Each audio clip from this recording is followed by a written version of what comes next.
আসসালামু আলাইকুম ওয়া রাহমাতুল্লাহি ওয়া বারাকাতুহু। সম্মানিত ইসলামিক পাঠশালার দর্শকবৃন্দ, এখন আমরা পবিত্র কুরআনুল কারীমের 107তম সূরা সূরা মাউনের সূরার ক্রম, আয়াতের সংখ্যা, পারার ক্রম, সিজদার সংখ্যা, রুকুর সংখ্যা, অবতীর্ণ, পূর্ববর্তী সূরা, পরবর্তী সূরা, সূরা মাউনের নামকরণের ইতিহাস, সূরা মাউনের শানে নুজুল, মূল ও শাব্দিক অর্থ এবং সার সংক্ষেপ তাফসীর নিয়ে আলোচনা করব ইনশাআল্লাহ। আপনাদেরকে মনোযোগ সহকারে এবং ধৈর্য ধরে শোনার আমন্ত্রণ রইল। সূরা মাউন এর শাব্দিক অর্থ সাহায্য, সহায়তা।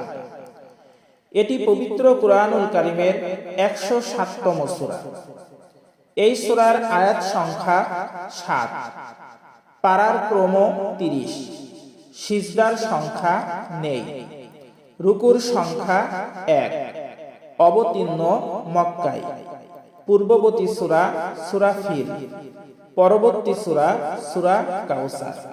সূরা মাউনের নামকরণের ইতিহাস।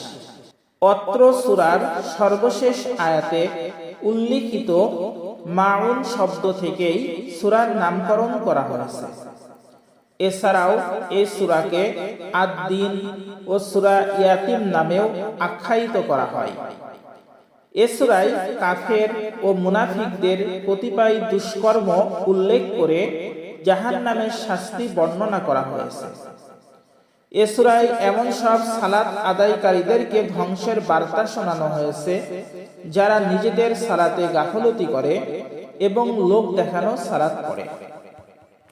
সূরা মাউনের শানে নুজুল।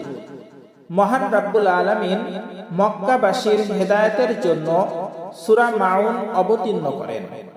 যেসব ব্যক্তিগণ নামাজের ব্যাপারে খুবই উদাসীন এবং যারা ইয়াতীম ও অভাবগ্রস্তকে সাহায্য করে না, তাদের প্রতি মহান আল্লাহ ধ্বংসের বার্তা দিয়েছেন। সূরা মাউনের মূল ও শাব্দিক অর্থ।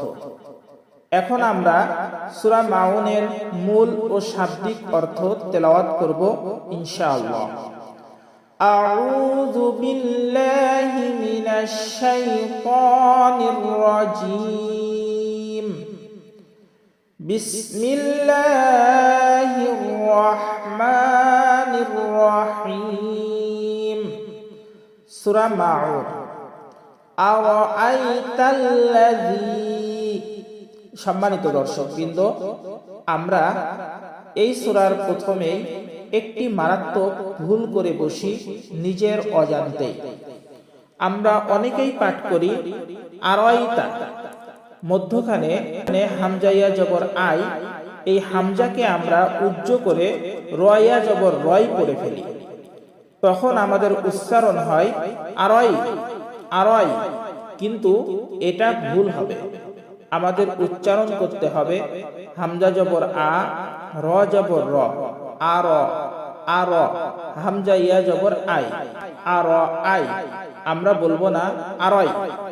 আমরা যদি আরয় বলি তাহলে আমাদের মারাত্মক ভুল হবে। আমরা পাঠ করব আরাআইতাল্লাযী, জালে আজে জি, এখানে একালিফ টান হবে। ইউকাযযিবু, এখানে আমরা তাড়াতাড়ি পাঠ করব। ইউকাযযিবু বিদ্দীন, এই দিনে 3 আলিফ টান হবে। দালে আজে দি, এখানে 3 আলিফ টান দেব। বিদ্দীন। আরাআইতাল্লাযী ইউকাযযিবু বিদ্দীন। এখন আমরা শাব্দিক অর্থে পাঠ করব। আরাআইতা, এই শব্দটির অর্থ হলো তুমি কি দেখেছো, আল্লাযী, তাকে, যে, ইউকাযযিবু, যিনি মিথ্যা অবহিত করে, বিদ্দীন, বিচার দিনকে। আরাআইতাল্লাযী ইউকাযযিবু বিদ্দীন। সূরা মাউনের প্রথম আয়াতের সরল অর্থ, তুমি কি তাকে দেখেছো যে হিসাব প্রতিদানকে অস্বীকার করে। দ্বিতীয় আয়াত, ফাযালিকাল্লাযী, ফাযা, দেখেন জালের উপর একালিফ টান আছে, জি জালের উপরও একালিফ টান আছে। ফাযালিকাল্লাযী ইয়াদুল, এই যে এখানে আইন আছে ইয়াদু, ইয়া দাল আইন, আমরা অনেকেই পাঠ করি ইয়াদুল, আইনকে হামজা বানিয়ে ফেলি। যদি আইনকে হামজা বানিয়ে ফেলি তাহলে আমাদের অর্থের ভুল হয়ে যাবে। তাহলে আমরা পাঠ করব ইয়াদুল, উল আইন হলকের মধ্যখান থেকে একটু চাপ দিয়ে উচ্চারণ করব। ইয়াদুল ইয়াতীম, এর শাব্দিক অর্থ ফাযালিকা, সে তো সেই, আল্লাযী, যে, ইয়াদু ধাক্কা দেয়, ইয়াতীম, ইয়াতীমকে, ফাযালিকাল্লাযী ইয়াদুল ইয়াতীম, সরল অর্থ সেই ইয়াতীমকে কঠোরভাবে তাড়িয়ে দেয়।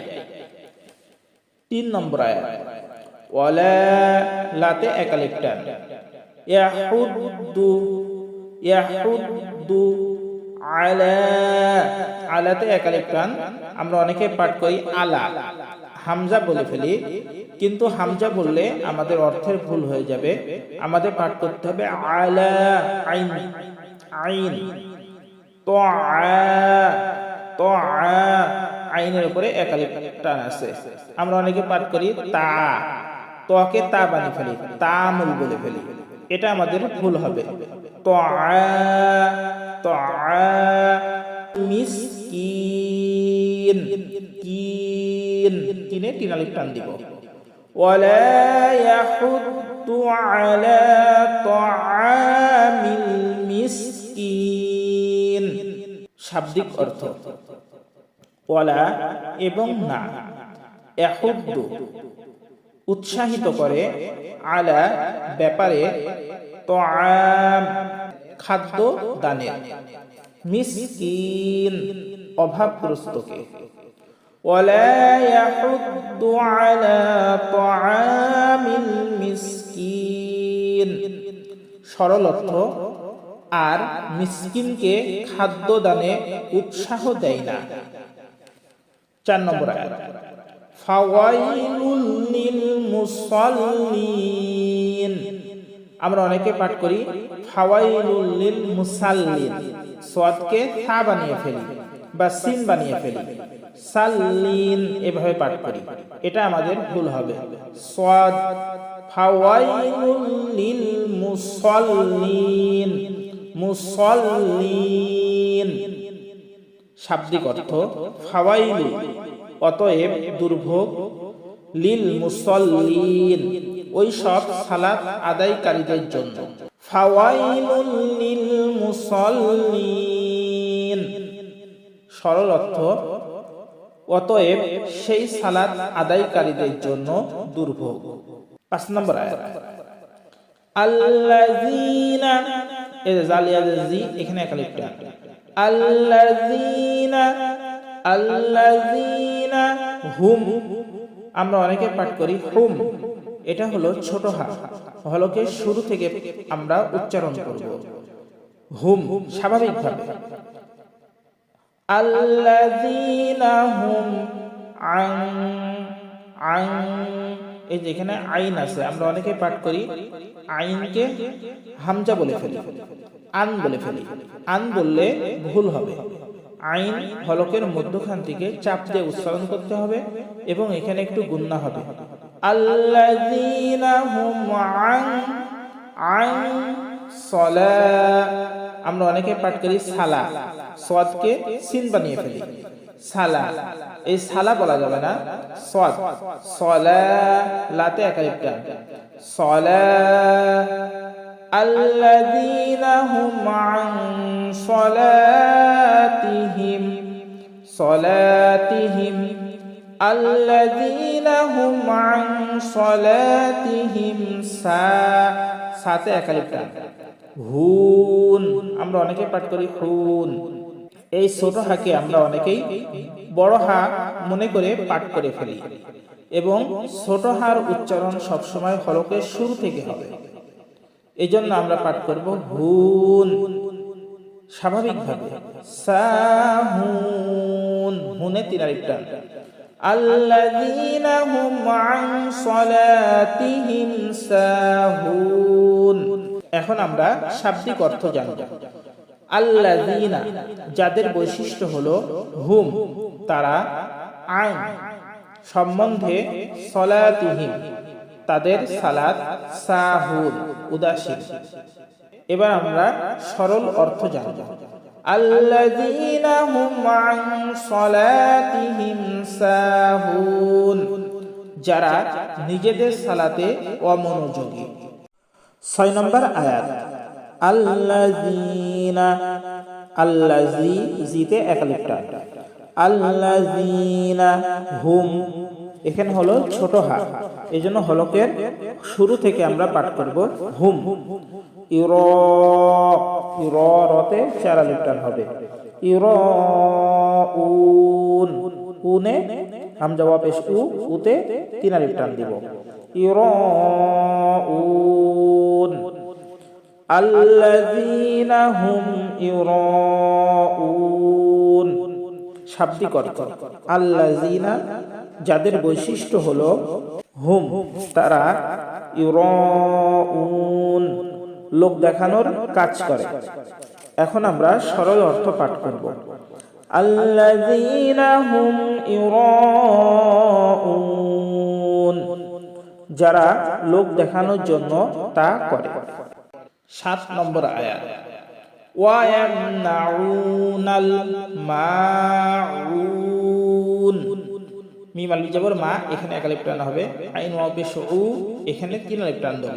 এটা আইন, আমরা হামজা বলবো না, অনেকেই পাঠ করি মাউন। উন বললে ভুল হবে, উন। একটু আমাদের হরফের মধ্য থেকে উচ্চারণ করতে হবে, একটু চাপ দিয়ে।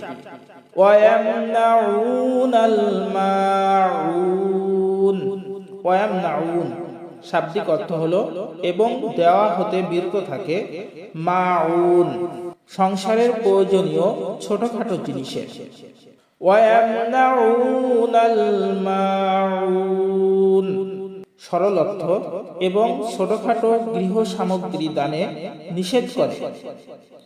গৃহস্থলীর ছোটখাটো সামগ্রী যেমন লবণ, দিয়াশলাই, বালতি, পানি বা এইসব জিনিস যারা দিতে নিষেধ করে বা মানুষকে দেওয়ার ক্ষেত্রে তারা বাধা দান করে। আউযু বিল্লাহি মিনাশ শাইতানির রাজীম। বিসমিল্লাহির রাহমানির রাহিম। আরাআইতাল্লাযী ইউকাযযিবু বিদ্দীন